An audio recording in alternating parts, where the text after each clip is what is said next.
Ayun, magandang buhay mga kaibon. Yan, for today's video, yan, pag-usapan natin yung mga mutation na nilabas ng aking pinag-pairing na parakeets. Ang Palo, parakeets at saka rainbow. Yan, mamaya pag-usapan natin yan, papakita ko sa inyo kung ano nga yung mga lumabas na mutation. Yan, kung bago nga kayo dito sa aking YouTube channel, ang MBA Loop in Aviary, pa-like, share, subscribe ng aking YouTube channel, and don't forget to click the notification bell para updated kayo sa mga bagong video natin in-upload. Yan, mamaya pag-usapan natin ang mutation ng aking nilabas na mga bagong parakeets. Pag-usapan natin yan mamaya pagkatapos ng introng ito.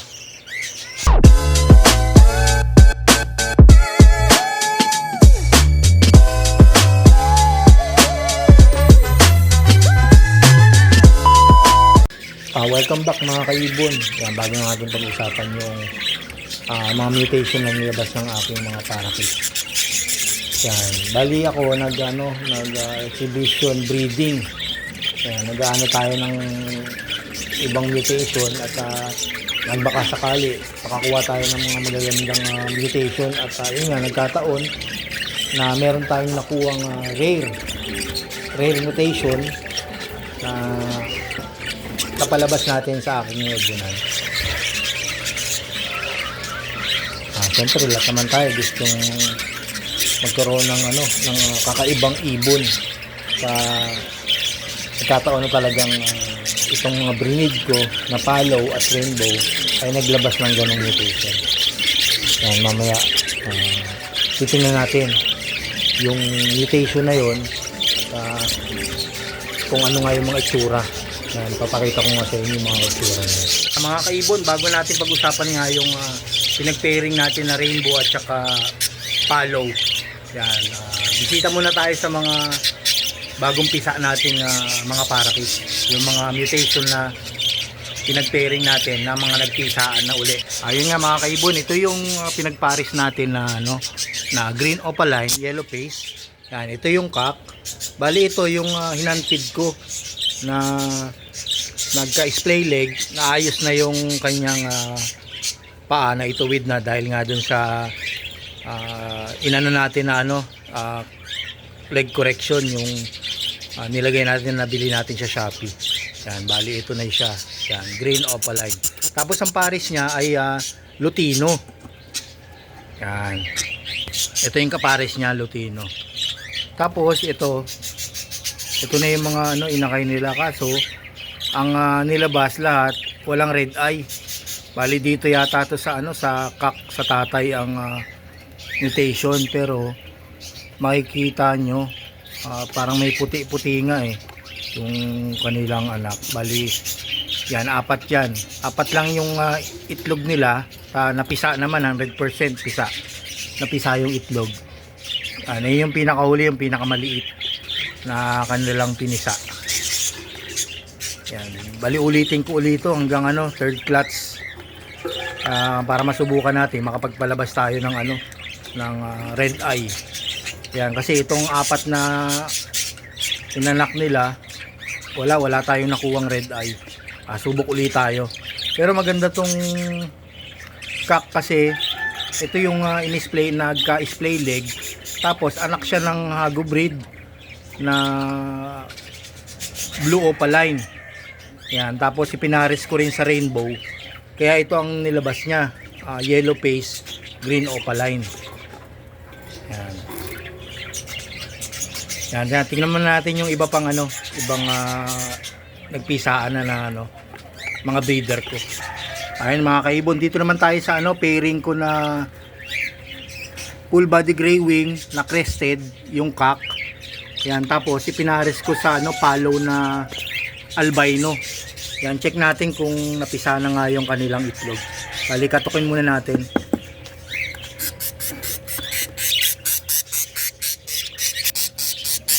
Ayun nga kaibon, bali apat pa lang. Yan, medyo madilim. Ito yung hen na sinasabi ko sa inyo na Palo albino.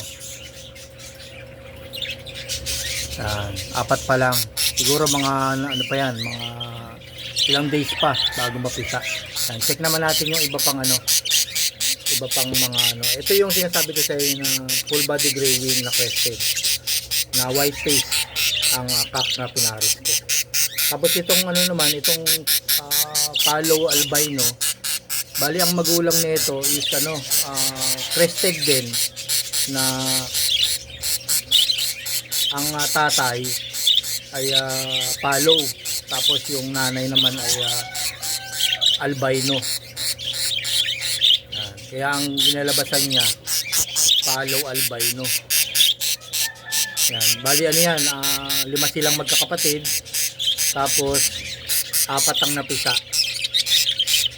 Yan. Tapos yung mga kapatid niya na-out na natin. Yan. Check pa natin yung iba mga kaibon.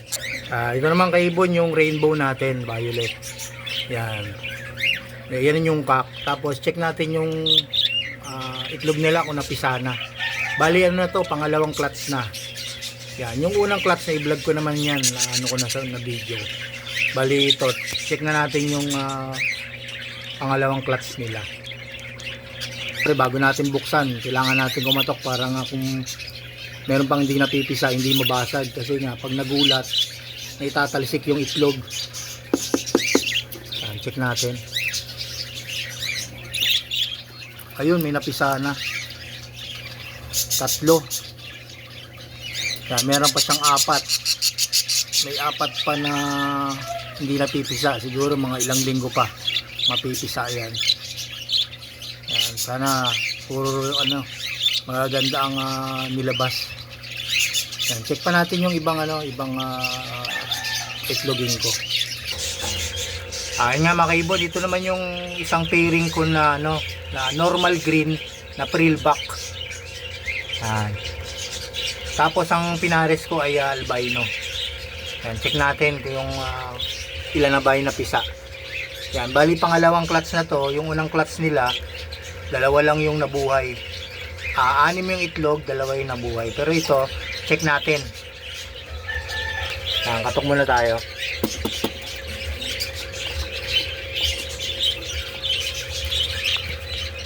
Ayun, malalaki na pala.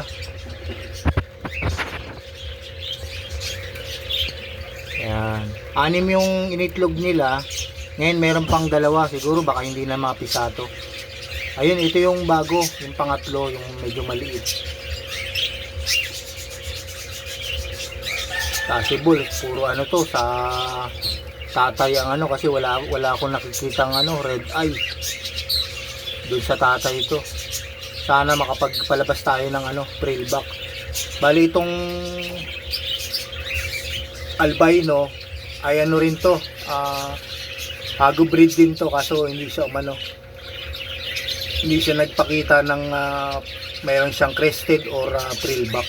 Pero sana makapagpalabas tayo kasi pinaris natin sa ano, sa prillback na normal green. Yan. Check pa natin yung iba. Ayun mga kaibon, dito naman tayo sa pairing ko na dominant fade. Yan, itong cock. Tapos ang pares niya ay ano, cinnamon opa. Yan, ito pangalawang clutch na nila, kaso isa lang yung ano, napisa. 4 na itlog lang, isa lang yung na-fertile. Ewan ko kung bakit. Nasuportahan naman to ng ano, ng Integra. Yan, saka yung inano natin na ano, na pampafertile. Check natin. Ito yung anak nila. Bali malaki na to. Siguro mga ilang weeks na lang lalabas na. Ayun nga mga kaibon, medyo madilim. Yan, ito yung yan, nag-iisang anak nila. Kahit okay naman. Nagtaka ako bakit nagkaroon siya ng ano, ng lutino. Yan. Sa lutino. Tapos ito yung ano, yung nanay niya na opa. Possible sa ano to, sa magulang nung ano. Kasi itong cinnamon opa, in-experiment ko yung magulang nito na lutino, saka pinaris natin sa opaline na dilaw. Yan, tapos naglabas nga ng mga cinnamon. As karamihan, puro red eye na yung mga kapatid. Bukod tangi lang siyang isa na hindi nagka red eye. Kaya siguro possible naglabas dahil sa sa mga ninuno na. Kasi yung dominant page, budget yan, medyo malaki. Tapos itong isa na malaki naman opa na hen, ay yung size niya pang parakit na talaga. Check pa natin yung ibang ibang mga pinag-pairing natin kung may mga itlog na. Dito naman tayo sa isang pairing ko.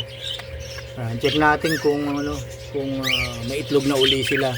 Bali yung mga nito pang second class na rin to. Itong gray opaline, yan sa Hago breed yan, Hago breed din yan na gray opaline. Tapos check natin yung asawa niya. Ipinaris ko to sa sa rainbow. Yan, para kung makapagpalabas tayo, maswerte yan na yung rainbow natin magkaroon ng ng kahit crested lang. Yan, ngayon kasi ang mga pairing ko, pinagbabangga ko talaga ang mga rainbow sa mga ibang hindi nila kauri na rainbow. Gusto ko para experiment ba. Yan, check natin kung ilang itlog na nga na tayo para hindi siya mabulabog. Ayun, meron na. Meron ng 4. Yan, ito yung rainbow na pinaris natin sa ating gray opaline. Yan, natin kung makapagpalabas uli sila.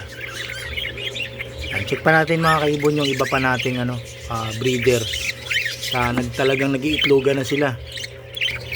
Yan, ito naman kaibon yung pinaris natin na na normal green na ipinaris natin sa page. Yan, na yellow. Ayan, nasa loob. Check natin kung meron ng itlog.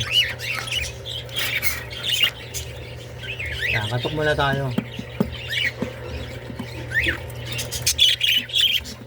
Andahan. Wala pa. Wala pa.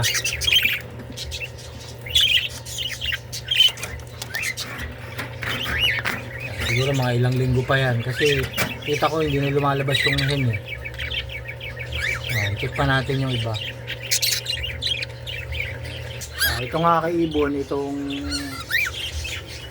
kakatil na pares natin na Lutino. Tsaka ito ay hindi pa rin talaga nag-iitlog. Ewan ko kung bakit.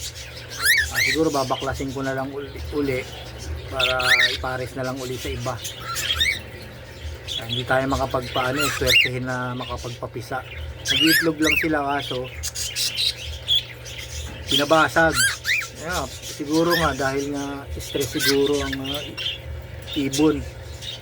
Hindi natin maiwasan na may mga bubwit talaga na makukulit, nabubulabog sila. Ayun nga mga kaibon, ito yung sinabi ko sa inyo na pairing natin na follow. Yan na crested. Yan, Hago breed din siya. Ito yung cock. Yan, tapos ipinaris natin sa rainbow. Balik check natin kung may itlog na. Kasi hindi na lumalabas to, hindi ko naman na sinilip. Hindi naman lumalabas na. Siguro baka may itlog na. Ayun, meron na nga itlog. Meron ng 5. Ayan, sana mapisa lahat. Pag naman to, nag-iitlog, napipisa lahat 100%. Masipag talaga yung masipag tong mag-asawang to na magpapisa ng kanilang mga Yan, ito yung tatay. Tapos papakita ko sa inyo yung mga inanak nila. Tapos merong isang rare na inilabas napakaswerte. Ito naman yung ating ibibreed na maparami. Yan, check natin. Yun nga, ito yung sinabi ko sa inyo na anak nung palo at saka rainbow. Ito yung nilabas nila. Yan.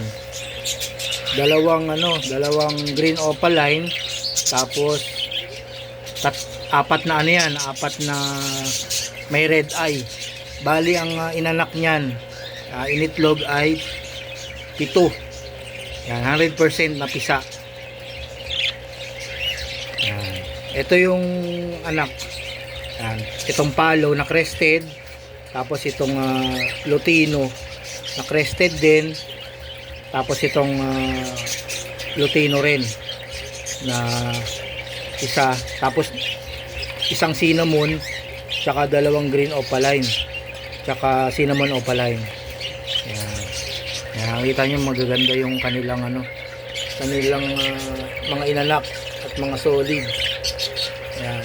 Tapos ito yung isa na napaswerte na dilute palo. Yan. Rare na parakit, nakapagpalabas tayo ng dilute. Yan, ito yung dilute na palo. Yan, ngayon gusto kong paramihin itong bali babangga ko ulit ito sa sa rainbow para makapagpalabas tayo ng rainbow na red eye. Yan, kasi may na to, may pasok na rainbow tong dilute tapos may palo na, tsaka possible na makapagpalabas tayo ng ng rainbow na red eye. Kita nyo maganda, malinis, kakpo ito. Ang ganda ng pagkakaano nyo. First time ko na makapagpalabas ng ganito. Dilute palo. Yan, karamihan kasi meron ako ditong dito tayo sa sa flight cage. Dito may mga ko dilute. Ayan. May mga dilute ako. Ito, yan. Yan, tulad niyan, dilute yan. Ngayon, black lang yung yung mata niya. Yan, dilute din yan. Halos lahat nung ko dito puro dilute. Tapos first time ako makapagpalabas ng ng dilute na may red eye. Yan, tapos ngayon, project natin, project ko naman rainbow na red eye naman. Yan, sana maswerte naman tayo makapag buo tayo ng ganon na rainbow na red eye. May mga naman, may mga breeder na nag-iibon na nakapagpalabas na rin ng ng rainbow na may red eye. Ngayon susubukan natin uli. Susubukan ko din na sariling experiment na makapagpalabas nga ng ng rainbow na red eye. Yan, ito yung mga dilute ko. Yan. Tapos yan, mga iba. Yan, ito yung Hago breed na frillback. Tapos yung mga normal green. Yan, sila lang naman yung pinagmamatch ko. Na masaswerte naman, maganda yung naimamatch natin at nakakapagpalabas tayo ng mga magagandang ng mutation. Abangan nyo yung mga susunod na vlog ko na ipapakita ko yung mga magagandang vlog ng mga linyada or mutation na mga ibon natin. Yan nga, ito nga sila mga kaibon. Ito 100% pitong itlog, nakapagpapisa tayo ng pitong itlog. Ito yung rare na na-breed natin na maayos na dilute palo red eye. Ganda, makinis yung tsaka maganda yung mga scale nyo na ang kanyang feather. Ayan, masipag kasi itong mga magulang. Ito ang ganda. Ito yung tatay. Ayan, barako yan. At sana sa second clutch makapagpalabas ulit tayo ng dilute palo. Ayan, paparamihin ko yung mga palo dito na para may mga rare naman ako na na palabas. Ayan, ganito na mga kaibon. Salamat sa inyong panonood at pakikinig ng aking mga Ayan. Update ko rin kayo sa mga susunod na ko na mga palabas. Kung may mga bago tayong palabas na first time ko na makapagpalabas ng mutation. Pero sa mga ibang mga bird breeder may mga mutation na sila napapalabas. Bali ito sariling mutation na na ipalabas ko dito sa aking sa aking ibunan. Yan. Yan. Ito maganda nga. Yan. Salamat mga kaibon, pa-like, share, subscribe na lang po ng aking channel, ang MBA Loop in Aviary. Tapos kung may mga tanong po kayo sa aking video or may mga tanong kayo about sa pag-iibon, i-ano nyo lang dyan sa comment section at mababasa ko naman dyan. Tapos kung may tanong kayo na masasagot ko, gagawin ko na rin ng mga video. Yan, pa-share na rin po ng mga video doon sa mga bago makakapanood gusto mag-alaga ng ibon. Yan, maraming salamat po sa inyong panonood. Happy breeding mga kaibon.